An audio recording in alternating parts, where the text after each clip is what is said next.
ఒకానొకప్పుడు ఒక గ్రామంలో ఒక సోమరి రైతుగుండేవాడు. అతని పేరు అప్పారావు. అతనికి పని చేయడమంటే మహాబద్ధకం. ఎప్పుడూ కూర్చుని తినడానికి చూసేవాడు.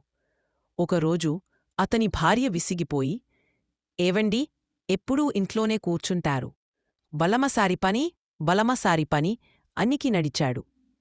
కాని పొలం దగ్గరకు వెళ్ళగానే అతనికి ఆవలింతలు రావడం మొదలుపెట్టాయి. నావల్ల కాదు అనుకుని పక్కనే ఉన్న చెట్టు కింద పడుకున్నాడు. కొంతసేపటికి ఒక నక్క అటుగా వచ్చింది. అప్పారావు నిద్రపోవడం చూసి, అరే, ఈ మనిషిని చూస్తే భలే లావుగా ఉన్నాడు, మంచి భోజనం దొరికింది అనుకుని నెమ్మదిగా అప్పారావు దగ్గరికి వచ్చి అతని కాలు కొరకడానికి ప్రయత్నించింది. అప్పారావు ఉలిక్కిపడి లేచాడు. నక్కను చూసి భయపడి, అయ్యో దెయ్యం అని గట్టిగా అరిచాడు. నక్క కూడా మనిషి అరుపుగిని భయపడి తోక ముడుచుకుని పారిపోయింది. అప్పారావు ఊరు వెళ్ళి భార్యతో, దేవుడా, దెయ్యం నన్ను తినేయడానికి వచ్చింది, అదృష్టవశాత్తు నేను అరిచేసరికి పారిపోయింది అని గొప్పలు చెప్పుకున్నాడు. భార్య, మీ సోమరితనం వల్లే దెయ్యం వచ్చింది, ఆ దెయ్యం పేరు బద్ధకం అని అంది.